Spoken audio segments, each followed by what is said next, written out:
Bonjour à tous et bienvenue sur une nouvelle vidéo de la chaîne Tesla France 89. Alors aujourd'hui on va préparer en fait un trajet qu'on va bientôt faire pour aller au Puy du Fou, donc quand même une grosse distance pour nous, des arrêts au superchargeur, ou peut-être un seul on verra. En tout cas voilà, je vais vous montrer comment moi je prépare ça et comment on anticipe un peu les choses avec un véhicule électrique de notre côté. On utilise un site qui s'appelle A Better Route Planner, donc ça je vous mettrai le lien directement dans la description ci-dessous. Et voilà, donc c'est parti en images. Et puis juste avant, surtout, n'oubliez pas de vous abonner si ce n'est pas déjà fait. Tapez bien aussi sur la petite clochette pour être averti dès qu'on publie une nouvelle vidéo. C'est très souvent qu'on en publie. Et puis si vous pouvez nous mettre un petit pouce vers le haut, voilà, ça nous aide, ça nous encourage. Et puis j'aimerais bien qu'on batte notre record. A bientôt, bonne vidéo. Alors, donc première simulation, on va faire Courgenay, le Puy du Fou, pour voir un peu ce que A Better Route Planner nous propose. Dans les réglages, vous voyez qu'on peut paramétrer pas mal de choses, donc on peut choisir le véhicule. Donc nous on a bien sélectionné notre modèle 3 long range avec toutes les roues 4 roues motrices. On peut aussi choisir la vitesse maximum, donc moi je laisse à 135. Il y a aussi coché à côté, vous voyez, slower if needed. Donc en gros, on peut limiter la vitesse. Il va nous proposer un trajet en limitant la vitesse, vous allez voir ce que ça donne. Là, je suis en train de modifier le charge à l'arrivée définitive. Donc moi, je veux 40%, parce que je suis pas sûr que sur place, on puisse charger si facilement que ça, et j'ai pas envie d'arriver qu'avec 10. Et ensuite, voilà, on clique sur générer le trajet. Et là, ça me propose donc un arrêt à Tours avec une arrivée à 13% à Tours. Mais vous voyez, c'est marqué max 115.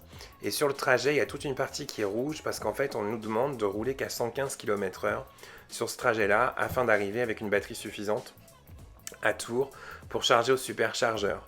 Donc ça nous fait une durée totale de 5h40. Là, je vais faire la même simulation en décochant le fait que j'accepte de ralentir pour économiser la batterie. Et on va voir que finalement, au global, on est à 5h45. Donc on va rouler plus vite, mais on va être obligé de s'arrêter 2 fois. Alors après, c'est votre choix, voir ce que vous voulez faire, mais c'est vrai que du coup, là, ça nous impose un arrêt à Orléans supplémentaire. Et au global, bah, on perd 5 minutes et finalement, bah, on aura roulé, c'est sûr, à 135 km/h maximum, comme j'avais indiqué. Mais voilà, au global, on perd 5 minutes en fait par rapport à l'autre trajet où du coup on arrive à Tours avec 13% de batterie. Bon, on va certainement quand même s'arrêter à Orléans parce que c'est vrai qu'arriver à Tours avec uniquement 13% de batterie, moi ça me fait un peu flipper. On verra bien comment ça se passe, mais là vous voyez on est déjà censé arriver à Orléans avec 39% de batterie. Donc on va voir, puis il y a un tout petit arrêt de 6 minutes. C'est vraiment court, donc on va voir. Donc voilà, j'enregistre l'itinéraire. Vous voyez, on a plusieurs options pour le partager aussi. On peut partager un lien via Google Maps, on peut partager aussi sur Waze. Bon, moi je vais carrément faire une capture en fait de l'écran, comme ça j'aurai la capture et puis ça me semble correct avec la capture. Voilà, donc c'est comme ça que moi je prépare en fait le trajet sur A Better Route Planner. Je triche un peu aussi au niveau de la consommation. Lui il propose 170 de consommation moyenne de référence. Moi je mets 190. Je préfère dire que je consomme un peu plus parce que c'est vrai que bon bah on se prive pas sur la clim, sur le chauffage et puis donc voilà. Je préfère mettre 190, être un peu pessimiste au niveau de la consommation et arriver avec plus. Donc là, je vais faire d'autres simulations avec donc le retour en fait qui m'intéresse parce que je me suis dit tiens si on repart qu'avec 30% de batterie du Puy du Fou pour rentrer, comment est-ce que ça va se passer? Parce qu'en fait sur place, bon là visiblement je me suis quand même renseigné entre temps, il y aurait des bornes Tesla au niveau de l'hôtel pour recharger. Mais je préfère quand même partir du principe qu'on va arriver avec 40% de batterie et qu'on risque de repartir qu'avec 30 ou avec 40. Donc là, vous voyez, j'avais mis 30 en départ et en fait, ça m'a dit que c'était impossible. Avec 40 en départ, là, on y arrive. Il m'envoie donc sur la station de superchargeur qui se trouve à Chasseneuil-du-Poitou. Ça nous fait faire un petit détour quand même. On arrive avec 13% de batterie à ce superchargeur et on met 6h45 pour rentrer au lieu de 5h45 à l'aller, hein.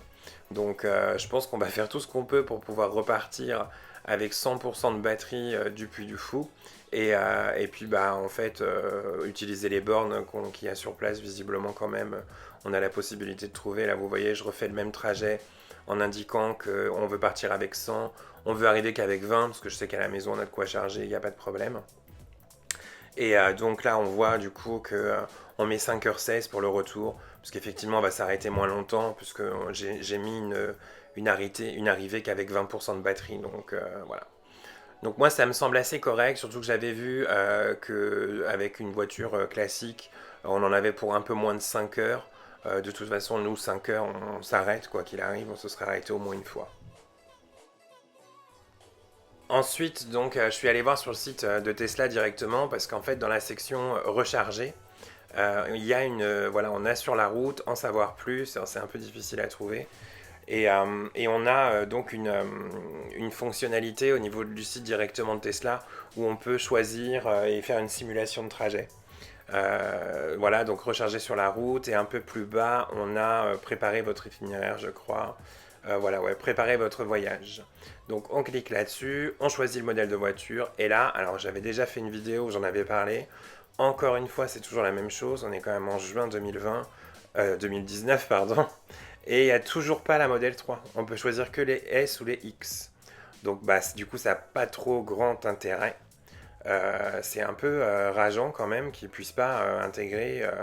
Alors voilà, je choisis une Model S qui a 450 km d'autonomie, ce qui est complètement nul parce que de toute façon elle consomme beaucoup plus que la Model 3.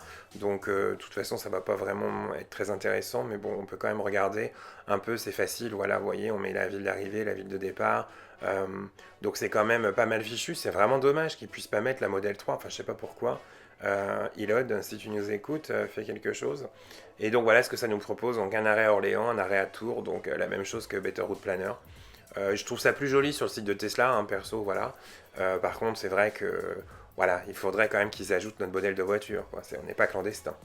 Voilà ce que ça donne.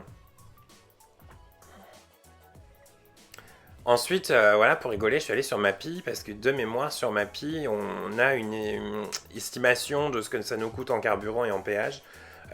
Donc ça c'est pas mal, donc j'ai remis le même trajet, voilà, Courgenay puis du Fou. Et on peut choisir donc le type de voiture, donc je suis parti sur une normale, après j'ai fait l'autre aussi. Donc la voiture classique avec le prix du gasoil, je sais pas si c'est vraiment à jour, parce que de toute façon ça fait tellement longtemps que j'ai pas mis d'essence à la pompe grâce à la Tesla. Et donc on se retrouve avec une simulation voilà, où il y a à peu près 35 euros de carburant. Donc voilà, c'était juste pour avoir une idée, pour se dire, tiens, bah en fait, bon, alors on va charger, effectivement, ça nous coûte de l'électricité, mais on est quand même bien loin des 35 euros de carburant à l'aller, puis bah, 35 euros évidemment au retour aussi, quoi.